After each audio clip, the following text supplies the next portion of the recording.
हाँ, तो आप आगे बताइए। कह रहे थे कि संगत स्वभाव लोहा तैरे, यहीं पर संगत बात आ गई स्वभाव थी। पानी में लोहा लोहा भी तैर तैरे। जाता है। हाँ हाँ। नाव देखे हैं, नाव में खिला ठोकर आता है, वो हम्म, लोहा है ना, हम्म, काठ का, साथ पा गया वो तैर रहा है। हाँ, ऐसे ही चाहे कोई इंसान हो, चाहे कोई बच्चा हो, चाहे कोई बुजुर्ग हो, संगत से ही उसकी जीवन की शैली बदल जाती है। जैसे एग्जाम्पल के तौर पे मेरा ही बच्चा है, दिखाइए उसको, फोकस कीजिए, यही है, ये मेरा बच्चा है। चलिए आगे, ये मेरा बच्चा है। अगर इसके पास 4 दोस्त ऐसे मिल जाए जो कि हमेशा कमाने की या कोई जॉब करने की या कहीं से अर्निंग करने की, अच्छे लोग मिल जाएं, अच्छे दोस्त मिल जाएं, ये सोच रहे हो 81 से, तो क्या होता है कि ये हमेशा वो सोचता रहे, अगर वो बच्चे इनके दोस्त जो हैं, अगर वो करोड़पति बनते हैं ना, तो ये कुछ भी ना करेगा ना तो लखपति बन जाएगा।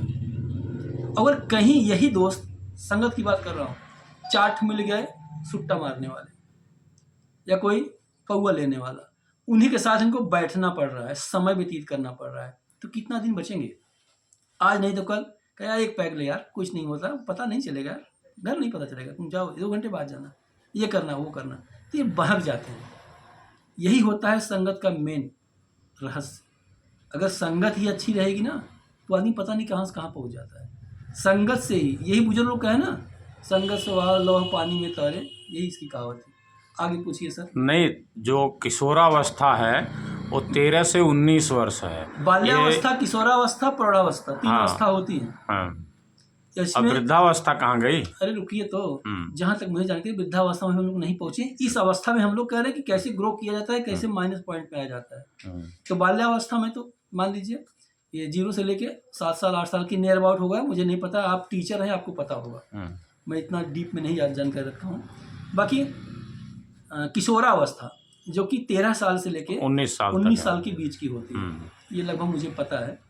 तो ये इसी अवस्था में बच्चे को बचा के रखना पड़ता है। हाँ, तो यही अवस्था तो तूफानी अवस्था कहा जाता है। हाँ, इसी अवस्था में तो कुछ भी कर गुजरने की ताकत रखते हैं, साहस रखते हैं, इसी को नहीं कंट्रोल करना है। इसी अवस्था में अगर ये तूफानी, इसे होता नहीं, गुस्से को शांत कर लो हाथी की तरह, और दहाड़ मार दो शेर की तरह, रफ्तार रखो चीते की तरह।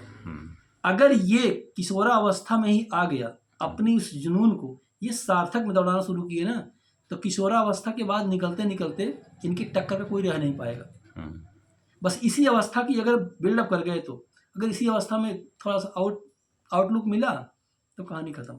5 साल 10 साल फिर पीछे आ जाते हैं।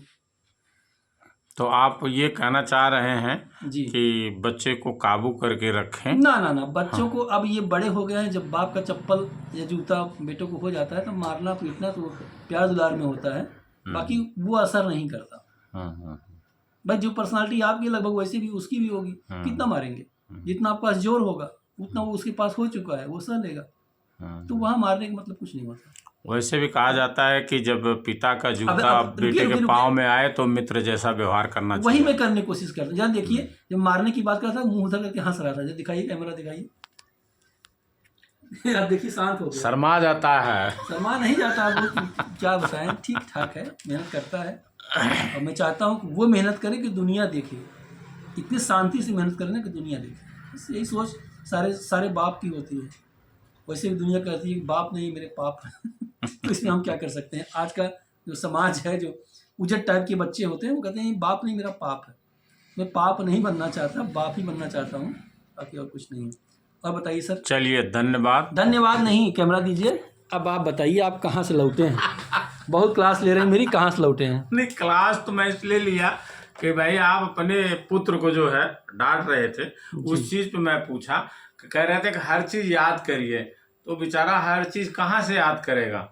पूरी चाबी तो आपके पास है, उसके पास क्या बचा? मेमोरी को मजबूत रखना होगा। हाँ, मेमोरी मजबूत करना अगर चाहिए। मेमोरी मजबूत रहेगी तभी ना कुछ हो पाएगा। यादाश्त तेज होनी चाहिए। आप बताइए, कोई भी बच्चा चाहे SC ST में पैदा हो, OBC में पैदा हो, या फिर जो कहते हैं ना जनरल में पैदा हो, जब वो पैदा होता है तो सेम सारे आइटम जो भगवान बना के भेजते हैं, हाथ पैर मन दिमाग नाक सब सेम होता है ना, तो क्यों जनरल के बच्चे फाइट कर जाते हैं और SC ST OBC के बच्चे नीचे हो जाते हैं? क्यों? आखिर क्या रीज़न है?